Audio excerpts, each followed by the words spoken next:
brought to you by V-Guard. ખેડામાં વિશ્વ હિન્દુ પરિષદના મંત્રીની audio clip viral. Ishwardan Barot દ્વારા કરાયેલી અભદ્ર ટિપ્પણીની ઓડિયો ક્લિપ વાયરલ થઈ. વિવિધ સમાજો વિરોધી ટિપ્પણીથી લોકોમાં રોષ ફેલાયો. સમાજના આગેવાનોએ પોલીસ સ્ટેશનમાં અરજી આપી કાર્યવાહીની માંગ કરી. વિવાદ વકરે તે પહેલા જ વીએચપી દ્વારા ઈશ્વરદાન બારોટને ફરજમાંથી મુક્ત કરાયા. સુરત જિલ્લા કલેક્ટરનો વિવાદિત હુકમ. જમીન સીલિંગ કેસમાં હાઈકોર્ટનો સ્ટે છતાં કલેક્ટરે એનએનો હુકમ કર્યો. ઉમરવાડા પારસી પંચાયતી જમીનના કેસમાં હાઈકોર્ટમાં ચાલે છે સ્ટે.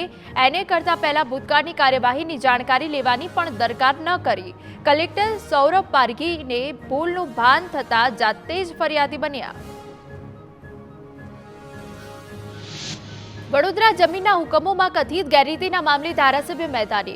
યોગેશ પટેલે કલેક્ટરને સમગ્ર મામલે પત્ર લખ્યો. એને હુકમો પ્રીમિયમવાળી જમીનના હુકમો વિશે ગેરરીતિની ચકાસણીની માંગ કરી. ગેરકાયદેસર રીતે મહેસૂલ કાયદાનું અર્થઘટન કરી સરકારને નુકસાન કર્યાનો આક્ષેપ. ભ્રષ્ટાચારી અધિકારીની સામે કાર્યવાહીની માંગ. Brought to you by V-Guard.